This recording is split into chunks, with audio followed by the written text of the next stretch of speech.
In vandag se les gaan ons bietjie kyk na meetkundige patrone. Wanneer ons praat van 'n meetkundige patroon, kyk ons na 'n patroon wat 'n konstante verhouding het en ons praat van hierdie patroon as 'n meetkundige of 'n geometriese ry. Onthou, wat baie belangrik is, 'n meetkundige ry het 'n konstante verhouding. Ons noem hierdie konstante verhouding, as julle onthou, uit die vorige lessies wat ons so aan dit geraak het, het ons gesê hierdie konstante verhouding word ook R genoem. Ons kan nou gou na die volgende voorbeeld kyk van 'n meetkundige ry. Meetkundige ry het altyd 'n konstante verhouding. So as ons kyk na term 1 wat 2 is, term 2 is 6, term 3 is 18, term 4 is 54 en term 5 moet ons bepaal. As ons kyk na die patroon kan ons sien ons het elke keer gemaal met 3. 2 maal met 3 is 6, 6 maal met 3 is 18, 18 maal met 3 is 54. Ons moet nou probeer om 'n reël te skryf deur gebruik te maak van die posisie van die ry. Ons sien nou ons het 'n konstante verhouding van 3. As ons kyk na hierdie konstante verhouding van 3, gaan ons nou probeer om die reël te skryf deur gebruik te maak van die posisie in die ry. Wanneer ons nou die reël vir hierdie patroon moet uitredeneer in terme van die posisie in die ry, kan ons gaan kyk na term 1. Term 1 sê vir my, term 1 is gelyk aan 2. As ons hom moet maal met ons konstante verhouding is 2 maal 3. Maal 2 maal 3 gee vir ons 6. So as ons kyk in terme van sy posisie, het ons 3 tot die mag 1 is dan 3, maar as ons nou enetjie aftrek, dan kry ons daar 2 maal met 3 tot die mag 0. Hierdie 3 tot die mag 0 is gelyk aan 1. So ek kry my antwoord 2 maal 1 is gelyk aan 1. So in terme van my berekening kan ek sien hierdie is my eerste term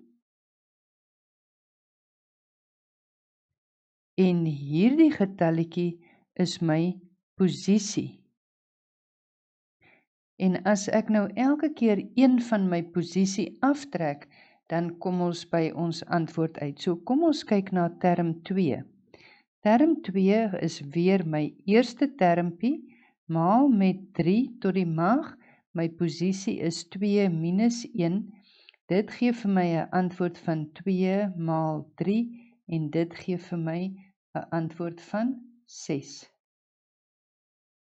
Term 3, as ons weer kyk, wat is ons eerste termpie? Ons eerste termpie is 2, maal met 3 tot die mag, 3 minus 1, dit gee vir my 2 maal met 3 se kwadraat of 2 maal met 9 en 2 maal met 9 se antwoord is 18. Kan jy nou sien hoe die patroon besig is om te ontvou? 2 term 4 is 2 maal met 3 tot die mag 4 minus 1. Dit gee vir my 2 maal met 3 tot die mag 3 en 2 maal met 27 gee vir my 'n antwoord van 54. Ek kan met ander woorde sê term 5 gaan gelyk wees aan 2 maal met 3 tot die mag 5 minus 1, wat vir my 'n antwoord gee van 2 maal met 3 tot die mag 4, en dit is gelyk aan 2 maal met 81, en 2 maal met 81 gee vir my 'n antwoord van 162. Ek kan met ander woorde daarom gaan sê, term n gaan gelyk wees aan 2 maal met 3 tot die mag n minus 1. As ek nou term 10 moet bereken, kan ek nou sê term 10 gaan gelyk wees aan 2 maal met 3 tot die mag 10 minus 1, wat gelyk is aan 2 maal met 3 tot die mag 9, en dit gee vir my die groot antwoord van 39.358. 68. As ons kyk na nog 'n voorbeeld, dan is die vraag wat hulle kan vra, as ons hierdie ry het van 16, 4, 1 en 'n kwart. Hulle kan vir my die ry 16, 4, 1 en 'n kwart gee. Die vraag is dan, bepaal die algemene term by A en by B vra hulle vir my bepaal term 10. As ek nou gaan kyk na A, het ek my rytjie wat 16, 4, 1 en 'n kwart is. As ek nou wil gaan kyk na my konstante verhouding, onthou ons het ook al gesê in 'n vorige les, ons konstante verhouding is term 2 gedeel deur term 1 en dit moet gelyk wees aan term 3 gedeel deur term 2. As ek nou gaan kyk na hierdie antwoord, kan ek sê dit is 4 gedeel deur 16 en dit is ook gelyk aan 'n kwart wat wel gelyk is aan ook term 3 gedeel deur term 2. En dit is ook gelyk aan term 4 gedeel deur term 3. As ek nou moet gaan kyk in terme van my posisie, kan ek sê term 1 is 16.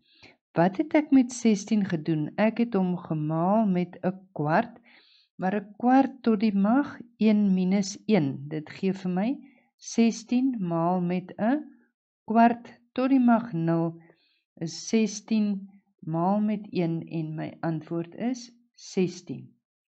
As ek kyk na term 2, kan ek sê term 2 is 16 maal met 'n kwart tot die mag 2 minus 1. Dit is 16 maal met 'n kwart tot die mag 1 en dit gee vir my 'n antwoord van 4. As ek nou na term 3 kyk, dan kan ek sien my eerste term is 16. Ek maal hom met my konstante verhouding tot die mag 3 minus 1. Dit is 16 maal met 'n kwart 3 minus 1 se kwadraat. En dit gee vir my 16 maal met 'n 16de, dit gee vir my 'n antwoord van 1. Term 4 gee vir my 16 maal met 'n kwart tot die mag 4 minus 1 en as ek dit gaan uitwerk is dit 16 maal met 'n kwart tot die mag 3 en dit gee vir my 'n finale antwoord van 'n kwart. Ek kan daarom sê dat term 16 gelyk is aan 6 maal met 'n kwart tot die mag n minus 1. As ek nou in die B-deel term 10 moet bepaal, dan kan ek nou 10 in die plek van n instel, so ek kry dit is 16 maal met 'n kwart tot die mag 10 minus 1. En dit gee vir my 16 maal met 'n kwart tot die mag 9 en my finale antwoord is dan 1 op 16.384. Dit behels dan die lesie rondom meetkundige rye of geometriese rye en nou is dit tyd vir julle om dit weer in te oefen en vas te lê deur julle huiswerk te voltooi.